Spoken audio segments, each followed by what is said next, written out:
Паводковая обстановка. В Чурапчинском и Татинском районах есть угроза подтопления населенных пунктов. Люди, приближавшие победу. История Великой Отечественной войны глазами ветерана тыла. Художественная гимнастика в Покровске есть. Наши корреспонденты посетили занятия юных спортсменок.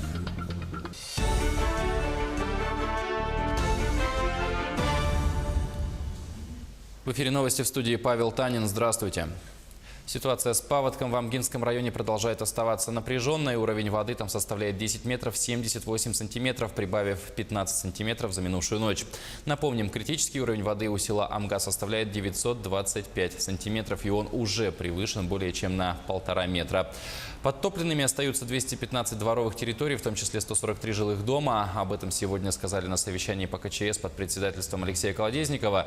Поднятие уровня воды также фиксируют в Буяге. Там уровень составил 5 метров 30 сантиметров. По словам специалистов, критическая норма будет держаться около 2-3 дней. Есть вероятность, что подтопит микрорайон Алмаза-Анабара. Сейчас там ведут укрепительные работы.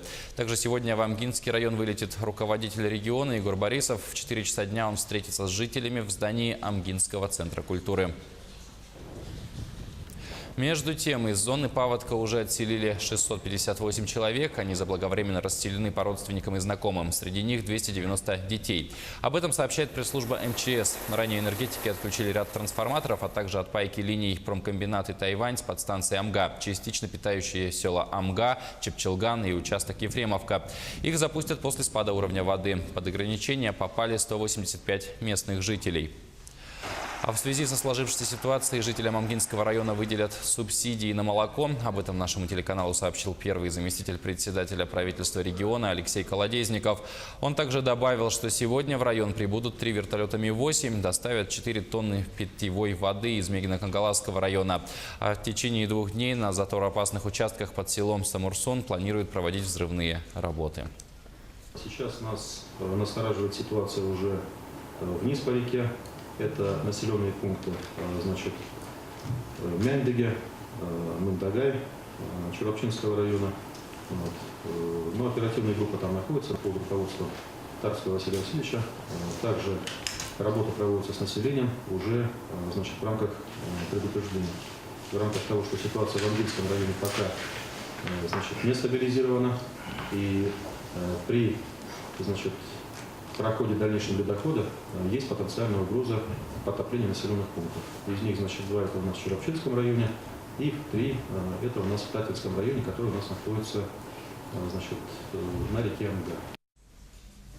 К другим темам. Реки Большой Куранах и Селигдар загрязнились из-за прорыва дамбы. В адрес Алданского комитета охраны природы поступило сообщение. Чтобы проверить информацию, инспекторы провели рейд и обследовали территорию. По итогу установлено, что вследствие повышения уровня воды из-за паводка в отстойнике компании «Саха Голд Майнинг» произошел разрыв борта отстойника на месте аварийного сброса, в результате которого произошел сброс загрязненных сточных вод в реку Большой Куранах с дальнейшим их поступлением в реку Селигдар. Сейчас Алданский комитет охраны природы проводит расследование, сообщает пресс-служба Минприроды Якутии. С 11 мая в некоторых районах Якутии начнется сезон охоты на водоплавающую дичь. На селезни, уток и гусей можно будет поохотиться в Алданском, Ленском, Амгинском, Нерюнгринском, Мегино-Кангаласском, Намском, Алекминском, Сунтарском, Татинском, Тампонском, Усть-Алданском, Усть-Майском, Хангаласском и Чурапчинском районах. Министерство охраны природы призывает всех охотников соблюдать сроки и правила охоты, а также предупреждает о том, что нарушение правил охоты влекут за собой административную ответственность. Решением главы республики министр связи и информационных технологий Якутии Александр Борисов отстранен от исполнения обязанностей на период проведения проверки.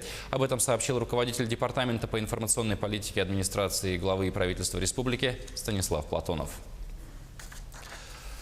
44 миллиарда рублей из федерального бюджета получит Якутия в этом году. Это на 20% больше по сравнению с прошлым годом. Минфин России распределил дотации на выравнивание бюджетной обеспеченности регионов. В общей сложности субъекты России получат более 645 миллиардов рублей. Республика получит на 7 миллиардов 300 миллионов больше, чем в прошлом году. Как поясняют эксперты, объем дотаций рассчитывается в зависимости от уровня финансовой обеспеченности на душу населения. Учитывается налоговый потенциал территории, то есть сколько налогов поступает в региональный бюджет. Более 10 миллионов человек приняли в этом году участие в акции «Бессмертный полк» по всей России. Об этом сообщила официальный представитель МВД России Ирина Волк, уточнив, что состоялось более 2900 мероприятий, а в колоннах с портретами своих родных прошли 10 миллионов 400 тысяч человек. Оба показателя стали рекордными для акции, проводящейся на государственном уровне с 2015 года. «Бессмертный полк» прошел и за рубежом, от Японии до США. Участников Великой Отечественной вспоминали в Китае, Камбодже, Боснии, Голландии, Варшаве, Латвии, Румынии, Австралии, Швейцарии и даже в Республике Конго. Отметим, что в этом году «Бессмертный полк» собрал порядка 35 тысяч жителей Якутска. Массовые акции прошли и в Нерюнгри, Мирно, Молдане, Ленске и других городах Якутии. Свой вклад в победу внесли не только те, кто сражался с врагами на передовой или в партизанских отрядах, но и труженики тыла. В военные годы наравне со взрослыми работали дети и подростки. Это и их победа. Одна из тех, кто приближал День Великой Победы, Антонина Болотова. О жизни ветерана расскажут коллеги. 9 мая Антонине Георгиевне Болотовой исполняется 90 лет. Она ветеран тыла Великой Отечественной войны. Родилась в 1928 году в городе Харькове. Так написано в паспорте, но точно сказать никто не может. Росла в детском доме. Когда началась война, маленькую Антонину и еще несколько ребят отправили работать на поля, собирать хлеб.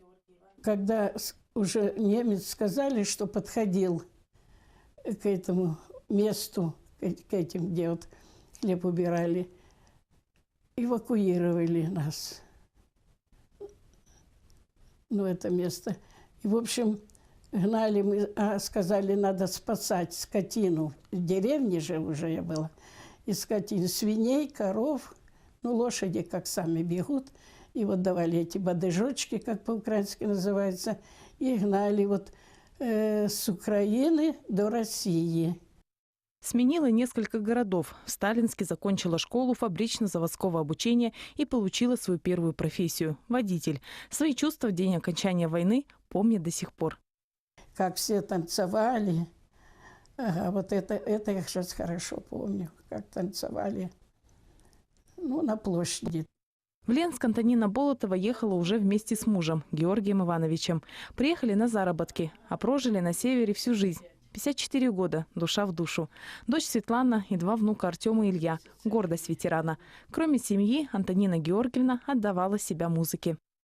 Я же в детдоме пела все время. Я в первых рядах в детдоме стояла. Вот всегда, как где-нибудь опаздываю, вот там где-нибудь это танцевала. На пианино немного играла. Была Роза Исаковна, еврейка, наверное, погибла. Их же это во время войны. Вот она преподавала танцы и музыку в детдоме. Вот здесь я в хоре уже 15 лет я пела. Не просто хор, а вторая семья. Вместе ездили на гастроли, отмечали все праздники и дни рождения. Ансамбль «Русская песня» стал для нее чем-то большим, чем хобби. Это самая лучшая моя жизнь. Выступали везде. Ездили по перифериям, ездили, пели. Без малого век, но в своем возрасте эта удивительная женщина полна энергии и жизнелюбия. У нее есть чему поучиться нынешнему молодому поколению. Марина Крутихина, Сергей Счастный, телеканал «Алмазный край».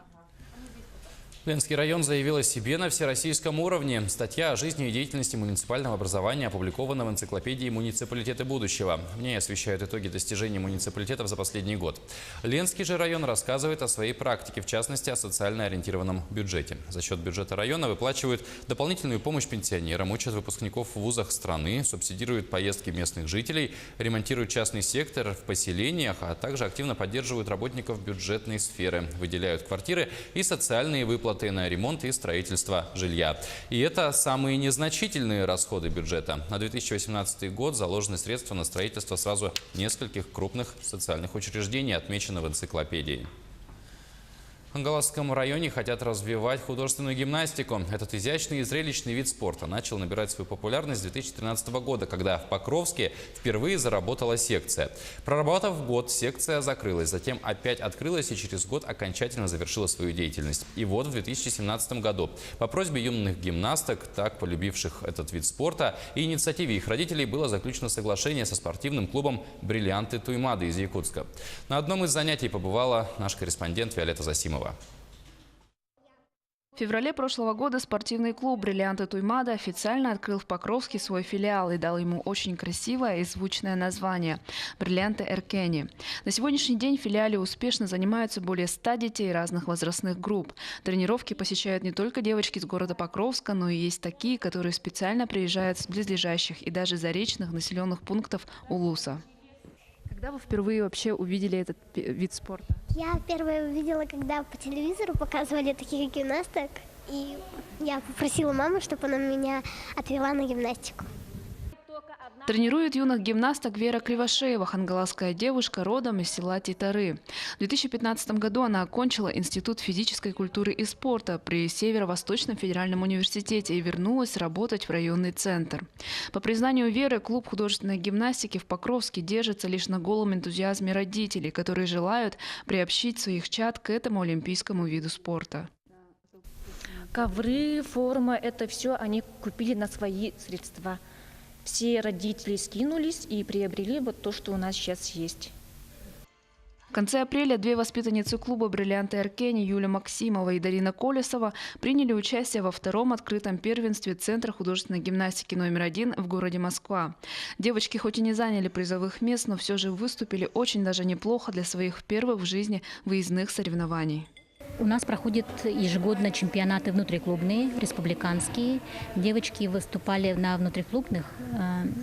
Тут есть девочки, которые занимали даже места на республиканских соревнованиях. Но такого вот масштаба, чтобы выехать за пределы республики, это впервые. Выезд спортсменок состоялся только благодаря финансовой поддержке предпринимателей Улуса, а также группе неравнодушных граждан. Районное управление спорта, к сожалению, отказало в помощи, хоть и имело ясное представление о том, что участие в турнире такого масштаба подразумевает огромные затраты. Клуб не намерен останавливаться на достигнутом, медленно, но верно двигается дальше. Разрабатывает далеко идущие планы и во всем поддерживает своих маленьких спортсменок, чтобы в будущем имена покровских девочек засияли на спортивном небосклоне.